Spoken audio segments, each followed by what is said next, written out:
लूड़े 80,000 के शूज है, 80,000 के, तेरा घर जाएगा इसमें।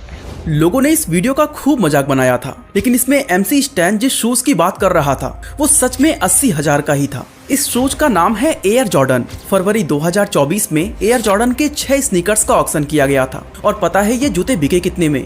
$8 मिलियन, यानी 67 करोड़ रुपीस। और कमाल की बात यह है कि ऐसा पहली बार नहीं हुआ था, क्योंकि पिछले ही साल अप्रैल 2023 में एयर जॉर्डन 13 का ऑक्शन किया गया था और ये जूते भी $2.2 मिलियन यानी करीब 18 करोड़ रुपए में बिके। और सबसे हैरान करने वाली बात ये है कि इतना महंगा होने के बावजूद भी ये चंद सेकंड के अंदर आउट ऑफ स्टॉक हो जाते हैं। सवाल ये उठता है कि एयर जॉर्डन के शूज इतने महंगे क्यों बिकते हैं? लोग आखिर इस शूज के पीछे पागल क्यों हैं? और नेशनल बास्केटबॉल एसोसिएशन ने आखिर इन शूज को बैन क्यों किया था? 2020 में जब दुनिया कोविड पैंडेमिक से जूझ रही थी तो स्पोर्ट्स सेक्टर के हर कैटेगरी की सेल नीचे चली गई थी, लेकिन एयर जॉर्डन ने उस मुश्किल समय में भी ऑलमोस्ट 20% का ग्रोथ अचीव किया था, जिससे नाइकी ने $3.7 बिलियन का रेवेन्यू जनरेट किया था। पर सवाल ये उठता है कि आखिर इसके सक्सेस का राज क्या है? अब ज्यादातर लोगों को लग रहा होगा कि शायद क्वालिटी बहुत ही अच्छी हो। नो डाउट इन स्नीकर्स को बनाने में हाईएस्ट क्वालिटी मटेरियल का यूज किया जाता है और इन जूतों के डिजाइन भी काफी इनोवेटिव होते हैं। पर क्या सच में ये इतना महंगा होता है कि एक जोड़ी जूते की कीमत लाखों में पहुंच जाए? बिल्कुल नहीं। सही मायनों में देखें तो जो चीज इन स्नीकर्स को इतना ज्यादा महंगा बनाती है वो है एयर जॉर्डन की लेगेसी। और ये लेगेसी कोई 2 से 4 दिन में नहीं बनी, बल्कि इसके पीछे कई सालों की मेहनत, प्लानिंग और ढेर सारी स्ट्रेटजीज का हाथ रहा है। एयर जॉर्डन की ये कहानी शुरू होती है 1980s में, जब अमेरिका के अंदर बास्केटबॉल की फील्ड में एडिडास और कन्वर्स का राज हुआ करता था, क्योंकि उस टाइम के सारे पॉपुलर बास्केटबॉल प्लेयर्स जैसे लैरी बर्ड, मैजिक जॉनसन और करीम अब्दुल जब्बार इन्हीं 2 ब्रांड्स के सिग्नेचर शूज पहना करते थे। बता दें कि बास्केटबॉल में सिग्नेचर शूज का मतलब एक तरह से उस प्लेयर को अपना ब्रांड एम्बेसडर बनाना होता है, क्योंकि खेल के दौरान वो प्लेयर उसी ब्रांड का शूज पहनता है और इसके बदले में वो कंपनी उसको पैसे देती है। और क्योंकि अमेरिका के अंदर शुरुआत से ही बास्केटबॉल सबसे पॉपुलर स्पोर्ट्स में से एक रहा है, इसलिए स्पोर्ट्स शूज बनाने वाली हर कंपनी इस स्पेस में एंटर करना चाहती थी। 80s के दौरान एडिडास और कन्वर्स ऑलरेडी एक एस्टैब्लिश्ड ब्रांड बन चुके थे, जबकि नाइकी इस फील्ड में नया था और अपने लिए एक स्टार प्लेयर की खोज में था। दोस्तों, केवल नाइकी ही नहीं बल्कि बास्केटबॉल हिस्ट्री के सबसे बड़े लीजेंड माइकल जॉर्डन भी तब तक अपनी कोई खास पहचान नहीं बना सके थे। पर वो कहते हैं ना कि हीरे की परख जौहरी को ही होती है, और यहाँ पर जौहरी का काम करते हैं सनी वकैरो, जो उस वक्त नाइकी के लिए मार्केटिंग का काम करते थे। सनी ने जॉर्डन को उनके कॉलेज में बास्केटबॉल खेलते देखा था और वो पहली नजर में ही पहचान गए थे कि जॉर्डन इस खेल के अगले स्टार बनने वाले हैं। अब 1984 में जब जॉर्डन NBA में सिलेक्ट होते हैं तो सनी वकैरो अपना नाइकी का कॉन्ट्रैक्ट जॉर्डन को ही देना चाहते थे। हालांकि ये काफी रिस्की फैसला था, क्योंकि जॉर्डन उस वक्त कोई बहुत बड़े प्लेयर नहीं थे और इवन उन्होंने अब तक कोई प्रोफेशनल गेम भी नहीं खेला था। लेकिन फिर भी सनी ने किसी तरह नाइकी के मैनेजमेंट को जॉर्डन के साथ काम करने के लिए राजी कर लिया था। पर अभी भी जॉर्डन को मनाना बाकी था। असल में उस वक्त के ज्यादातर यंगस्टर्स की तरह माइकल जॉर्डन भी एडिडास के फैन हुआ करते थे, इसलिए वो कहते थे कि करियर का पहला कॉन्ट्रैक्ट उन्हें एडिडास से ही मिलना चाहिए। लेकिन एडिडास ने कुछ साल पहले ही अपने फाउंडर एडोल्फ डासलर को खो दिया था, जिसकी वजह से वो कंपनी उस वक्त एक बुरे दौर से गुजर रही थी। साथ ही इस कंपनी का टॉप मैनेजमेंट माइकल जॉर्डन से ज्यादा लंबी हाइट वाले प्लेयर के साथ डील करना चाहता था, इसलिए एडिडास ने जॉर्डन को कोई सीरियस ऑफर नहीं दिया। एडिडास के बाद अब जॉर्डन के पास दूसरा ऑप्शन था कन्वर्स, क्योंकि अपने पूरे करियर के दौरान उन्होंने कन्वर्स का ही शूज यूज किया था। अब कन्वर्स ने जॉर्डन को ऑफर तो दिया, पर वो उन्हें पसंद ही नहीं आया, क्योंकि जॉर्डन चाहते थे कि कन्वर्स उनके खातिर शूज की एक बिल्कुल नई रेंज बनाए, साथ ही उन्हें शूज के डिजाइन और इनोवेशन में भी इन्वॉल्व किया जाए। लेकिन कन्वर्स ऑलरेडी लैरी बर्ड और मैजिक जॉनसन जैसे स्टार प्लेयर्स के साथ काम कर रहा था, इसलिए वो जॉर्डन जैसे नए प्लेयर को इतना ज्यादा अटेंशन नहीं दे सकते थे। नतीजा, जॉर्डन ने कन्वर्स का ऑफर भी ठुकरा दिया। इस सब के दौरान नाइकी की तरफ से जॉर्डन को बार बार अप्रोच किया जा रहा था, पर वो उन्हें इग्नोर करते जा रहे थे, क्योंकि जॉर्डन को नाइकी जैसी नई कंपनी में कोई इंटरेस्ट ही नहीं था। आखिरकार यहाँ जॉर्डन की माँ ने समझाया कि वो कम से कम एक बार नाइकी का ऑफर सुन तो लें। अब माँ की बात जॉर्डन भला कैसे टाल सकते थे? उस वक्त जॉर्डन या नाइकी दोनों में से किसी को कोई अंदाजा नहीं था कि इस मीटिंग में वो कितना बड़ा इतिहास रचने जा रहे हैं। दरअसल नाइकी ने माइकल जॉर्डन को 5 साल के लिए $2.5 मिलियन और हर जूते पर 25% रॉयल्टी ऑफर की थी, जो उस वक्त NBA का सबसे बड़ा शू कॉन्ट्रैक्ट था। हैरानी की बात यह थी कि इतना बड़ा कॉन्ट्रैक्ट किसी फेमस स्टार प्लेयर को नहीं बल्कि एक नए प्लेयर को दिया जा रहा था जिसने अभी तक NBA का एक भी मैच नहीं खेला था। जॉर्डन को इस ऑफर की सबसे अच्छी बात ये लगी कि नाइकी उनके सजेशंस के लिए पूरी तरह ओपन था, यानी वो इन शूज के डिजाइन और इनोवेशन में भी इन्वॉल्व रह सकते थे। इसलिए वो तुरंत इस कॉन्ट्रैक्ट पर साइन कर देते हैं और इस तरह शुरुआत हुई उस लेगेसी की जो आज तक चला आ रहा है। अब नाइकी क्योंकि जॉर्डन पर एक बहुत बड़ा रिस्क ले रहा था, इसलिए उनकी कुछ शर्तें भी थी। शर्त ये थी कि NBA के अपने 3 साल के अंदर जॉर्डन को इन 3 में से किसी एक अचीवमेंट को हासिल करना होगा। पहला, रूकी ऑफ द ईयर अवार्ड, दूसरा ऑल स्टार अवार्ड और तीसरा NBA सीजन में 20 पॉइंट्स पर गेम का एवरेज मेंटेन करना होगा। और अगर जॉर्डन इन तीनों में से किसी एक भी अचीवमेंट को हासिल नहीं कर पाते हैं तो ये कॉन्ट्रैक्ट खत्म कर दिया जाता, यानी अब पूरा प्रेशर माइकल जॉर्डन के ऊपर था। और इन्हीं शर्तों के साथ जूते बनाने पर काम शुरू कर दिया गया।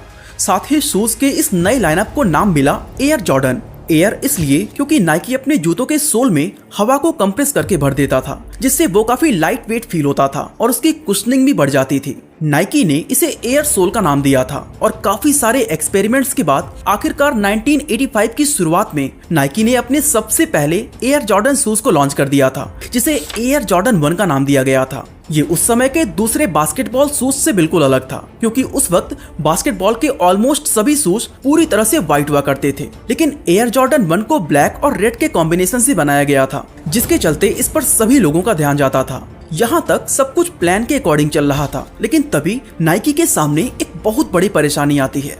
दरअसल फैंस के साथ साथ इस शूज पर NBA अथॉरिटी का भी ध्यान जाता है, जहाँ उन्होंने एयर जॉर्डन 1 के लॉन्च होते ही बैन कर दिया। एक्चुअली उस वक्त NBA का रूल होता था कि सभी शूज में एटलीस्ट 51% व्हाइट कलर का होना जरूरी है, जबकि एयर जॉर्डन 1 में सिर्फ 23% व्हाइट कलर का यूज किया गया था। एयर जॉर्डन का पहला ही शूज इस तरह बैन हो जाना नाइकी के लिए एक बहुत बड़ा झटका था। अब यहाँ कोई और कंपनी होती तो शायद वो विवाद से बचने के लिए चुपचाप अपने जूतों के कलर को चेंज कर देती, पर नाइकी ने ऐसा नहीं किया। उल्टा इस बैन को उन्होंने अपॉर्चुनिटी की तरह देखा। नाइकी को पता था कि लोग एयर जॉर्डन 1 को काफी ज्यादा पसंद कर रहे हैं, इसलिए बैन होने का न्यूज उन्होंने पब्लिसिटी के लिए यूज किया था। एक्चुअली उन्होंने एक कमर्शियल बनाया जिसके अंदर ये मैसेज दिया गया था कि भले ही NBA इन जूतों को बैन कर दे, पर ये आपको पहनने से नहीं रोक सकता। और इस कैंपेन की वजह से एयर जॉर्डन 1 द बैंड 1 के नाम से पॉपुलर हो गया।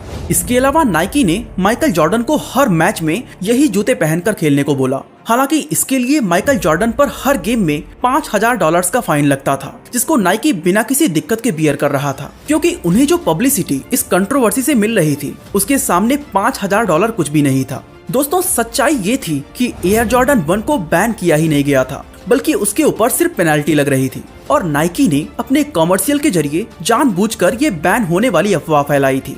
इसके अलावा इन्होंने माइकल जॉर्डन पर जो दांव खेला था वो भी पूरी तरह फेवर में आ गया। दरअसल नाइकी ने कॉन्ट्रैक्ट के अंदर 3 में से एक अचीवमेंट को हासिल करने की जो शर्त रखी थी, माइकल जॉर्डन ने अपने पहले ही सीजन में उन तीनों अचीवमेंट्स को हासिल कर लिया था। NBA के पहले ही सीजन में माइकल जॉर्डन ने करोड़ों लोगों को दीवाना बना दिया था। इस सब का नतीजा ये हुआ कि लॉन्च होने के सिर्फ 6 हफ्ते के अंदर नाइकी ने 15 लाख जोड़ी एयर जॉर्डन 1 को बेच दिया था। हालांकि उनका टारगेट शुरुआत के 3 साल में केवल $3 मिलियन कमाना था, लेकिन एयर जॉर्डन 1 लोगों के बीच इतना ज्यादा पॉपुलर हुआ कि 1 साल के अंदर इसकी सेल्स $126 मिलियन को क्रॉस कर गई। ये इतनी बड़ी सक्सेस थी कि इसके बारे में नाइकी ने कभी सोचा भी नहीं था। इन शूज के सक्सेस के पीछे केवल माइकल जॉर्डन या नाइकी की मार्केटिंग स्ट्रेटजी ही नहीं थी, बल्कि एयर जॉर्डन शूज का शानदार डिजाइन भी इसकी कामयाबी का बहुत बड़ा रीजन था।